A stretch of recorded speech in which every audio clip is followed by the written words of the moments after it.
So actually the word resonance is a Greek word. It means resounding. And that's sort of like you putting energy in and sort of keeps coming back. So if you put it in at the right frequency, at the natural frequency, it can actually grow. So this is just a brass bowl. It's an Indian bowl. So if I hit it,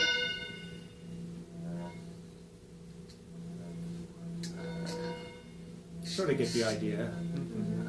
So you're using the friction of the dowel against the bowl to put in a vibration. Some of those vibrations match the natural modes. This is made out of quartz crystal, so it's much more elastic. Ooh. So I can actually feel the air vibrating when I put my hand there. That's a glass quartz, you said? Yeah, quartz. So does it matter what material that thing is that you This is here. Yeah. You want something that has friction, right? You don't want to be having it slide. Okay.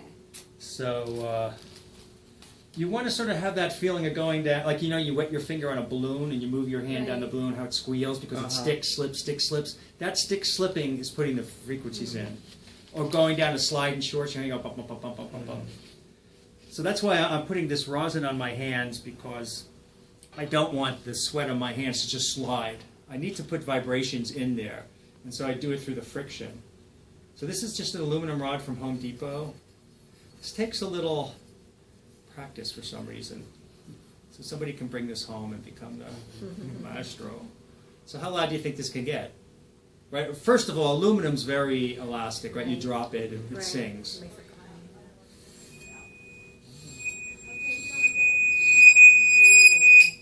Wow. So it get pretty loud. Are you using the same rosin like you would on like on a bottle? Exactly. Okay. It's just a powder, right? Right. The only difference is the powder. And so you might remember that, something big usually is long wavelengths, right? Because if you're going to put a wave on here, right, waves have to fit on this. Yeah.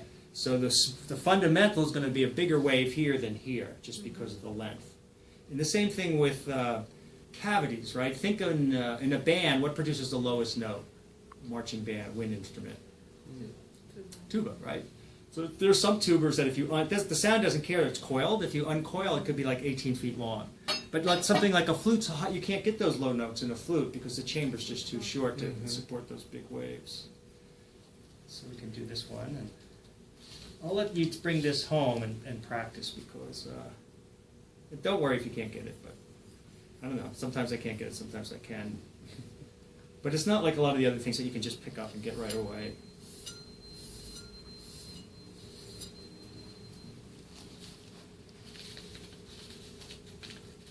So you hold it in the middle, if you remember from physics, so this is a node. And so the ends are the parts that are moving. So this is a longitudinal wave, so it's moving like this. If you imagine this was a spring, so it's coming at you. So it's loudest right here, right? So let me get more of this secret sauce on here.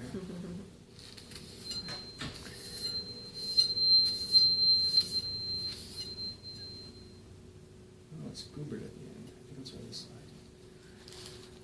side. I think that you're extra. Do your fingers heat up from the friction? If you do it long enough, yeah. Yeah.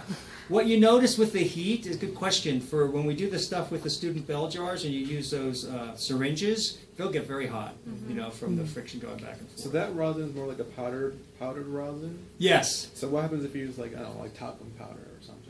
I never did that. I think it would slide. Right? You put talcum powder to... I'm a bit slippery. Yeah. You don't want a lot of friction in your diapers. That would be a good idea. Right, so redo that. Yep, there you got it. Okay, so the next one, the kids get pretty quick.